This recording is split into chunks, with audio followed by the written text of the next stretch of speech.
Are you wondering what to do with your kids all summer long? All summer long? Maybe you're staying home, or you're staying home for the majority of the summer and you're wondering what it is that you should do to entertain these kids all damn day long. Well, stay tuned, because in this video I'm going to be walking you through my summer routine with my daughter so that I can keep her on a schedule so we both don't go completely crazy.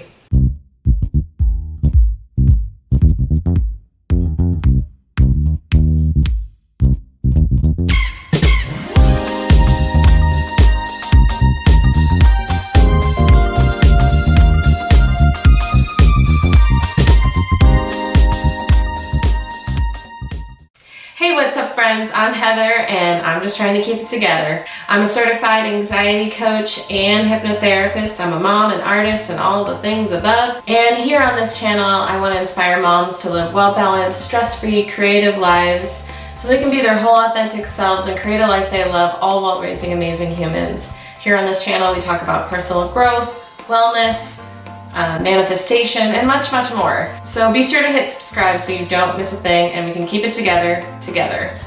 Oh, summer. I love it so much. I mean, who doesn't, right? If you're a mom, you know that there are good things and there are bad things about summer. The good thing is that we don't have to get up early and rush through the routine of getting the lunches and the lunch pail and the backpack and the water bottle and the shoes and the brushing your teeth, your hair. Come on, let's go. We gotta get out the door. Let's go. Anywho, you get my point. I digress. But ending that routine can also have a bad side, and that is that your kids drive you crazy because they're so bored and they don't know what to do and there's no structure. So really, my first piece of advice is to at least maintain some sort of structure in the day. And for me, that allows for time where we have one-on-one time. We have our morning routine, of course, and then we do outside time, and then we also have time where we have quiet time, and that allows me to catch up on my work, making YouTube videos, working with clients, whatever it is I need to do. And yeah, it's really hard if you don't have childcare all day during the summer to balance that work-life situation. Hopefully, if you're lucky, you have family or friends that can help out. But not all of us have that. I have definitely been there where I have not had the support that I needed. So it's important that you just try to find a way to make it work, and communicating with your kids as much as possible can be super helpful. Oh, and the other thing I would say about keeping a structure is that it allows them to transition better when they go back to school in the fall. So one thing I would say is that don't mess with the sleep routine. I mean, they say this for adults as well. It's like, don't stay up an hour or two more than you would normally go to sleep, and don't sleep in more than an hour or two later than you would sleep in. Otherwise it messes with your whole sleep cycle and can kind of make you moody, and I think kids are the same, you know? They're not much different than us, except for they have their own developmental phases that they're in, of course. So I really try to make sure that my daughter is up by 8 o'clock. I feel like if I let her sleep in until 9, then she's up until 9 or 10, and that's just no fun for me because I do like to have a little bit of downtime in the evening before I go to bed. So once she's actually out of bed, I usually bring her right to the kitchen table because she's usually hungry right away, actually. And I just want to say that this is just the routine that works for me and my family, so I think this is more just, like I said, for inspiration. Just take it with a grain of salt. You don't have to follow my routine to a T. It just is what works for my kids' personality. I find that when I talk to my mom friends, some of their kids stay up later and that works better for them. So they get up later in the day, and sometimes their kids just chill on the iPad. But anyway, once she finally wakes up, we usually go right to the breakfast table, or the only table we have currently. After she has her breakfast, I really try to encourage her to wash her own dish. She's been going to a Montessori school. They do a lot of life skills stuff, so she's usually eager to do this sort of thing, and I like to show her how to do it, and it really teaches her some responsibility, and it also teaches kids to be cleanly adults in the future. So think about that. You don't want your kid to be an a-hole that ends up being the slob in the relationship, right? Because you probably know how that feels. So then the other thing that I've been doing this summer is practicing meditation with my daughter. I usually don't have time to do this with her when she's in school because we're in a rush to get out the door. I'm somebody who practices meditation daily, and it has profoundly affected my well-being. And I just want her to have as many tools as she can as she gets older, and also just like practicing visualization and stuff. So I don't do it for very long with her because she's only 5, and it allows her a chance to just like get into her body and practice being quiet and still. And it also gives her an opportunity to visualize her desires that she wants to manifest. And lately she's been really wanting to go to Disneyland. So sometimes we might, visualize that together and even talk it out loud or whatever feels right in the moment. But it really just allows her an opportunity to sit down and focus and practice meditation. And then after that, we just do a quick silly dance party with some affirmations or something. It's really important to me that having a daughter, that she have positive self-image and body confidence. And so I think it's a great time to start working on just being like, I'm awesome, and doing all the things. Then after that, we would usually go on a walk or something. My almost 5-year-old actually still likes to ride in the stroller, so I can go on a run with her or take the dog for a walk with her.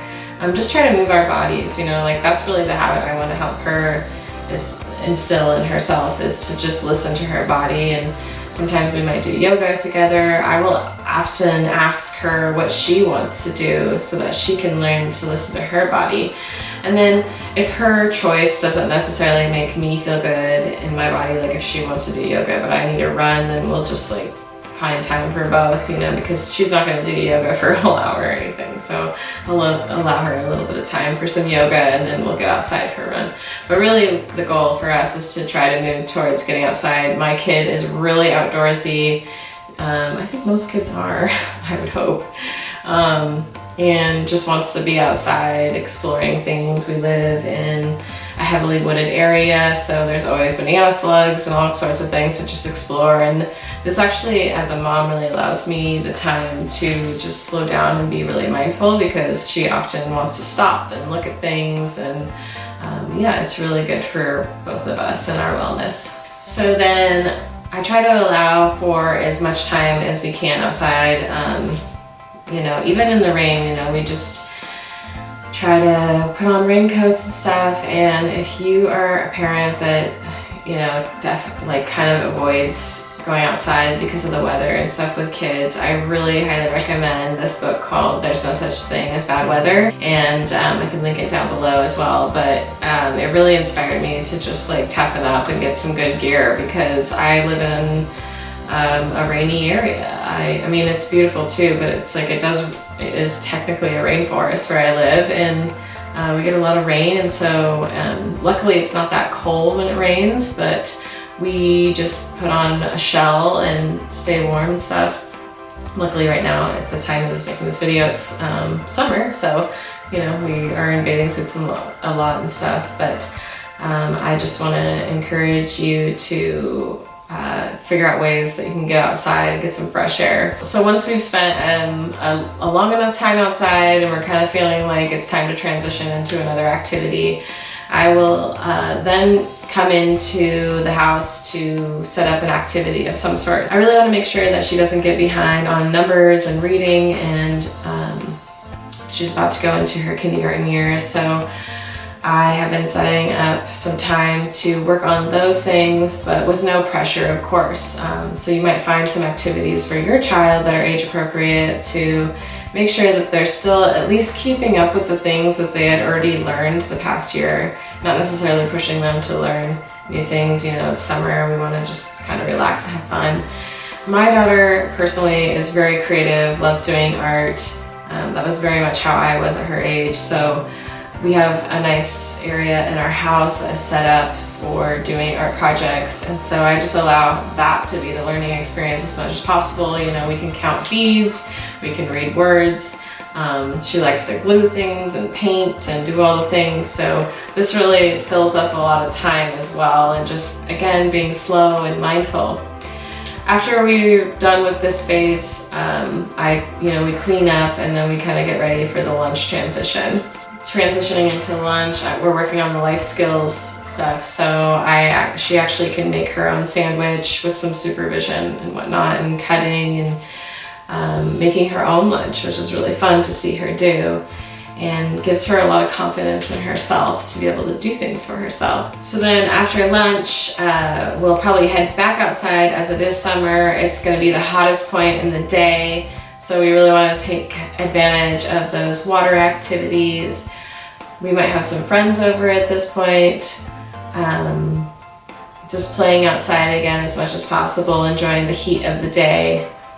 And then around 3 or 4, for me personally, I notice my body gets really tired. So if we don't have friends over, then I will begin to transition her back inside where we can have quiet time. And I do try to have quiet time, and this is where I try to get some work done before I start dinner.